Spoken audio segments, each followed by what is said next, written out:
wish that I could just wish away my feelings, but I can't. Sand hurts my feelings. I don't like sand, sand, Hurts my sand. feelings. Haunted by thick sand in my very soul. Sand, sand. Are you suffering as much as I am? Sand I hurts can't my breathe. feelings. Sand, Tormenting me. I'm in sand agony. Sand, hurts my sand. feelings. I don't like sand. Hello, and welcome to the Sand Hurts My Feelings, a Star Wars podcast from a Swiftie point of view. I'm your host, Alex. And I am your other host, Sarah. And welcome to Season 3. We are starting our third season here, and for this season, talking about Rey and all of our picks for Rey from Taylor Swift's albums. Mm-hmm. I am excited for this one. I mean, I've been excited for the other two, but I am excited to dive into a new character and to revisit the albums and to discuss our picks. I will say this is harder for me. What made it harder for you? I think I have been trying to stay away from a certain relationship and not have it be the only one I do. And so it's been more difficult to find. Oh, and I will also say there were a couple songs that I wanted to use that I've already used. So I am running into that problem already. And I think that's something as we continue on in our seasons, we're going to continue to run into. Yes, because I had them all set up, and then I actually changed my pick for this album. So I changed my pick for this album, and so it is a different pick from my original after I'd written everything down, and so it is a little different, and so it was more difficult to find that song after I decided the one song I'd picked didn't fit anymore.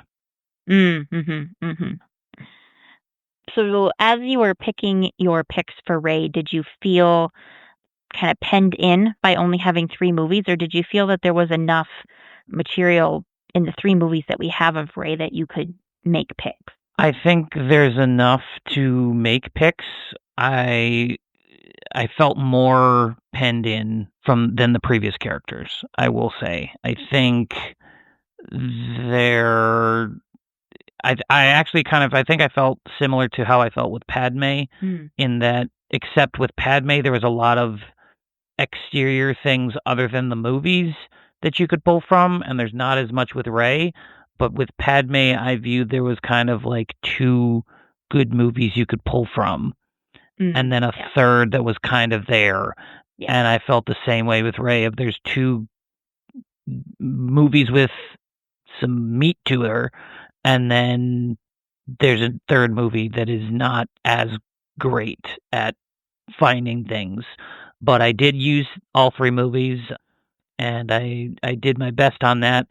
As I've said before, I was very interested in Reylo as it was happening in The Last Jedi, but certain things happened in that movie that made me, to me, logically turn to not like it anymore.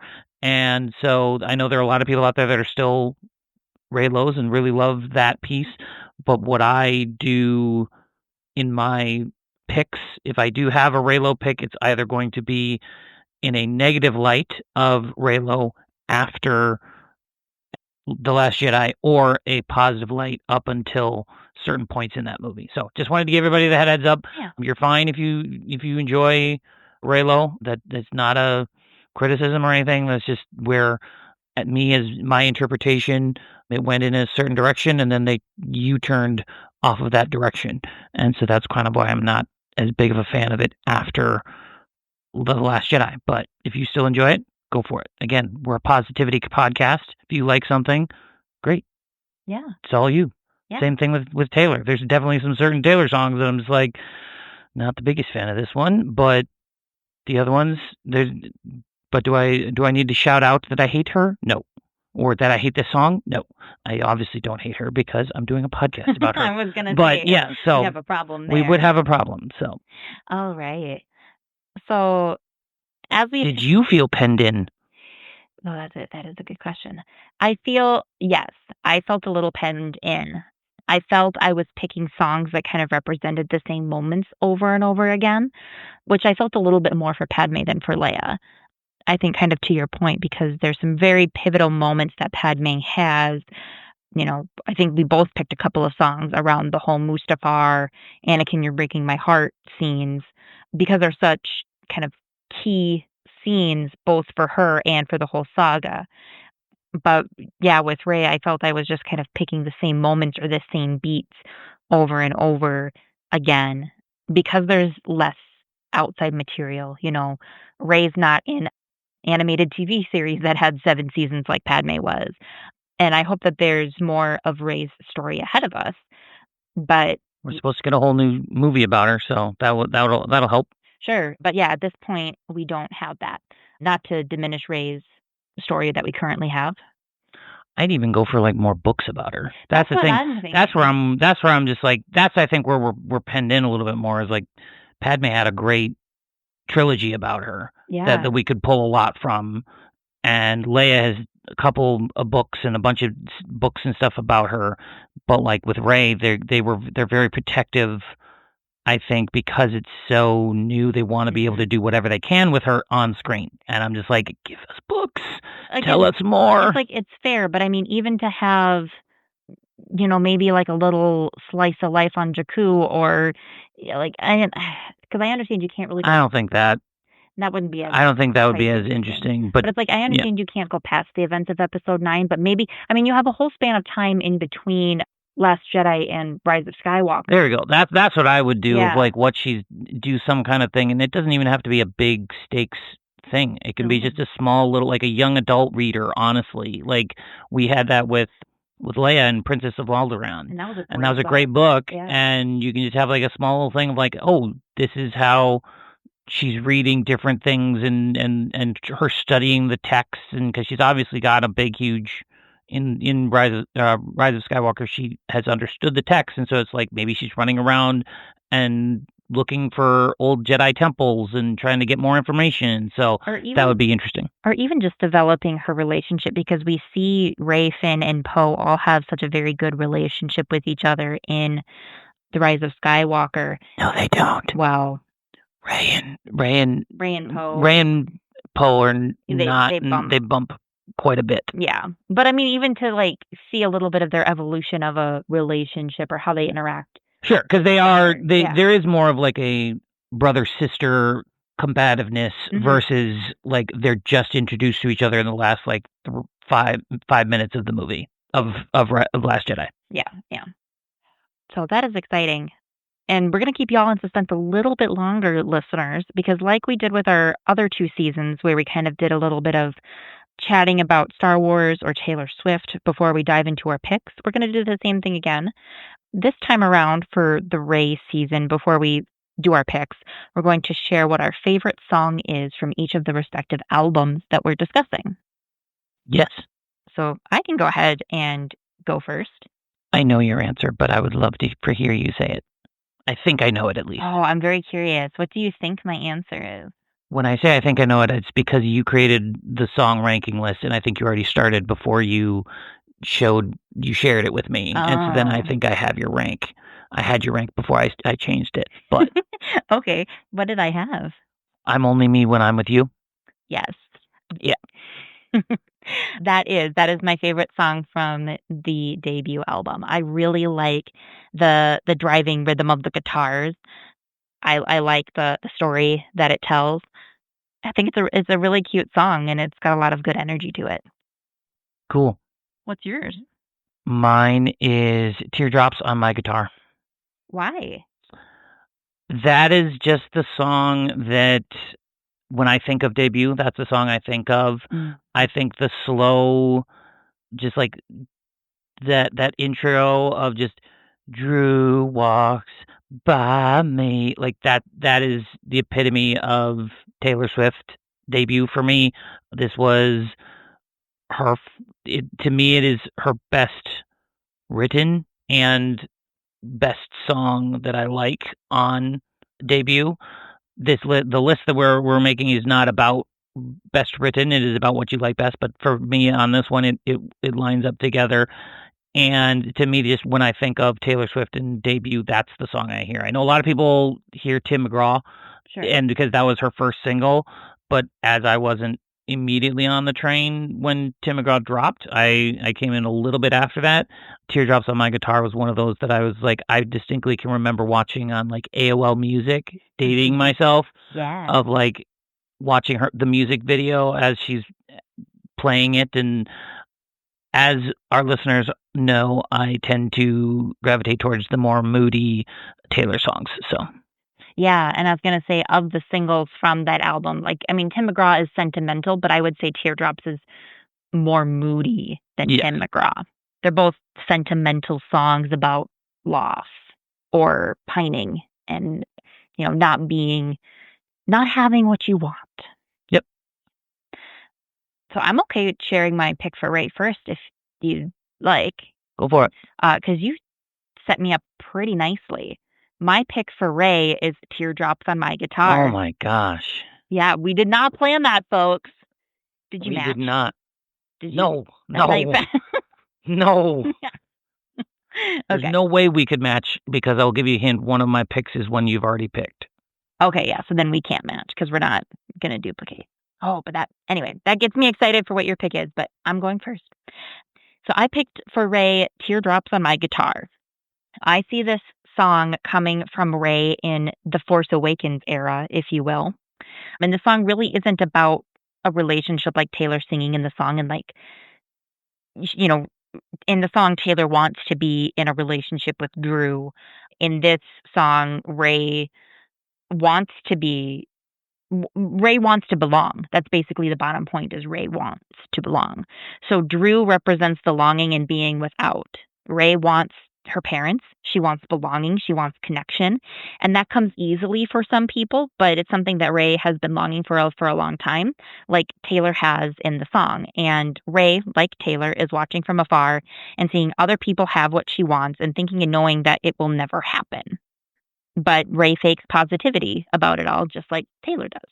So kind of going line by line, Drew walks by me. I fake a smile so he won't see that I want and I'm needing everything that we should be. Again, just wanting and belonging, but taking that positivity and that hopefulness that my parents are coming back someday, like Ray says, but we all know deep down her parents are never coming back. Continuing with the lyrics, I wonder if he knows he's all about I think at night. So this and the previous lines kind of speak to the fake hope that Ray has that she will belong, and how belonging and knowing who she is all she thinks about in her life on Jakku in the Force Awakens era. Then we hit the chorus. He's the reason for the teardrops on my guitar, the only thing that keeps me wishing on a wishing star. He's the song in the car I keep singing, don't know why I do. Ray's parents abandoned her, and the abandonment is the reason she's crying and continuing to wish. Second verse, Drew walks by me. Can he tell that I can't breathe? And there he goes, so perfectly, the kind of flawless I wish I could be. So to me, this is kind of as Ray gets introduced to the solo Organa family and that sense of belonging and being part of something bigger, both within the family and then within, the resistance or the galaxy, or having a place in all of this. She gets a sense of connection and it looks perfect to her and she wants it. But again, she's on the outside looking in, which is a different Taylor Swift song, not this one. And then the last line I have to kind of tie it all together is, I drive home alone. As I turn out the light, I'll put down his picture and maybe get some sleep tonight. Ray has to block out the memories of her past in order to be able to live, sleep, and move on with her day-to-day life. And we know from the other movies that she has repressed or suppressed who her parents are and the memory of them. And that's part of the reason she's terrified when she touches the saber in Maz Kanata's castle, and it all comes flooding back to her. So Ray's abandonment is the reason for the teardrops on her guitar. Well done. I was really curious how you were gonna explain that one, and I commend your ability to see things that are not relationships as relationships in Taylor's songs, because that is a thing that I struggle with, of like, I need to try to focus it in on a certain thing, like especially if there's a name, So that so was like Drew. So I was just like, specifically. I don't know how to do this. It's got to be a relationship. So well done. Very well Cute. done. Fun fact, you mentioned the song that I switched out of, Oh, The Outside. The Outside. I had The Outside That would be a before, great pick. but it isn't a great pick because it would have been, but again, my literal brain, in the song, she says, I've never been on the outside looking in. So like most of the song works, but in the chorus she says, I've never been on the outside looking in, when that's where Ray is. And so like the song mostly works except for like those lines those little parts. Yeah. And I was just like, this doesn't make sense. I got to change. So that was my switch. Okay. Then what? So you mentioned that it was one of the ones that I've already picked. Yes. Okay, so I've got a 50-50 shot at guessing it right. Yep. I'm going to guess Tied Together with a Smile. Correct. Yes. Okay. So, yes, I chose Tied Together with a Smile. This is, to me, Rey throughout the sequel trilogy with an emphasis on the rise of Skywalker. Mm-hmm. She is trying to hold herself together, but is coming undone with all of the trauma that she has experienced. So, diving into the song, hold on, baby, you're losing it. The water's high, you're jumping into it, and letting go, and no one knows that you cry, but you don't tell anyone, that you might not be the golden one, and you're tied together with a smile, but you're coming undone. So she is jumping into the fight for the galaxy when she is feeling abandoned by her parents back on Jakku. She wants to get back to Jakku in order to be there for their return. Mm-hmm. So similar along with your thoughts of and your song, where it's about her trying to get back and feeling that she has to be there because she wants to belong. She wants her parents. She wants love.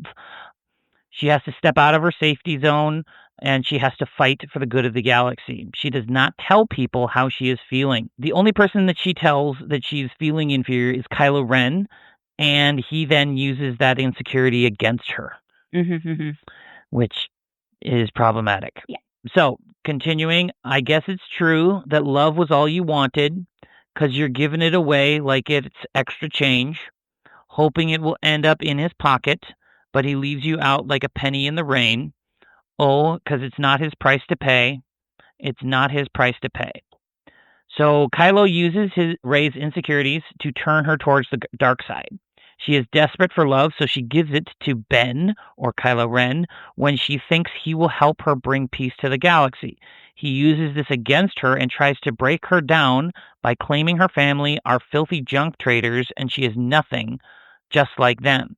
And he's the only one that cares about her. He is trying to isolate her and make her feel like she is the only person who cares about her.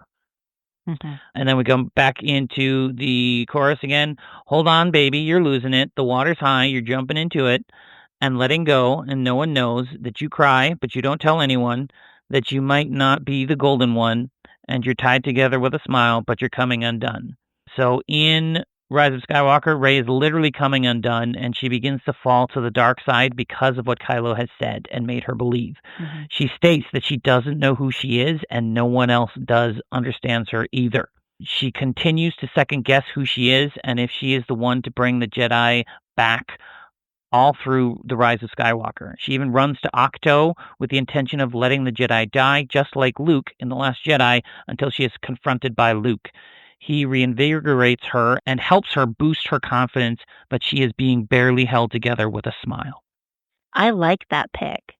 I think that really does capture a lot of Rey in The Rise of Skywalker, because she says multiple times, like, everyone says that they know me, but no one does. And how she's terrified for herself. And how she's been isolated by Kylo, and so she's crying, but she doesn't tell anyone. And yeah. So, yep. Yeah. No, that is a very good pick. Before we wrap up this episode, I do have a little extra nugget. Ooh. I do have a guilty pleasure of taking like BuzzFeed quizzes and such things about which thing.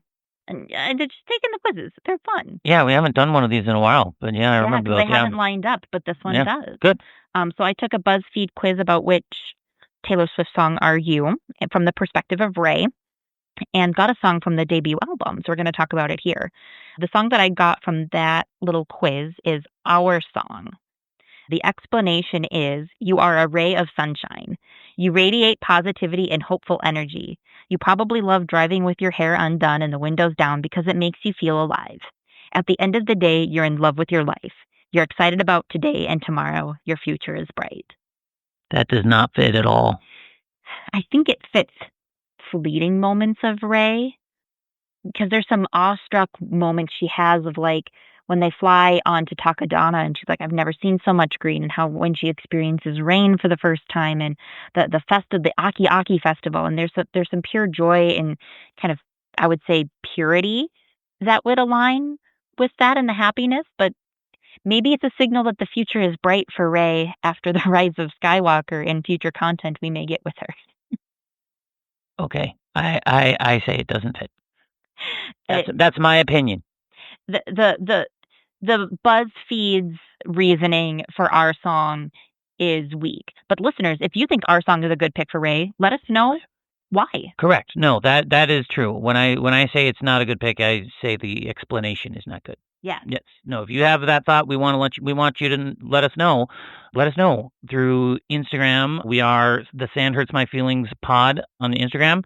Comment on the episode. Let us know. Do you think Our Song is a good song? Do you think my song Tied Together with a Smile is a good pick? Do you think Sarah's pick of Teardrops on My Guitar is a good pick? What do you guys think of our number ones on the debut album? Let us know what yours is. We always looking to interact.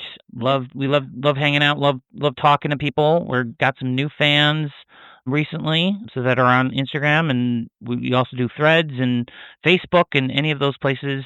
Blue Sky. Let us know, and we're all available there. If you want to send us an email or just and do a long form conversation about any of our things, you can send us an email at thesandhurtsmyfeelingspod@gmail.com.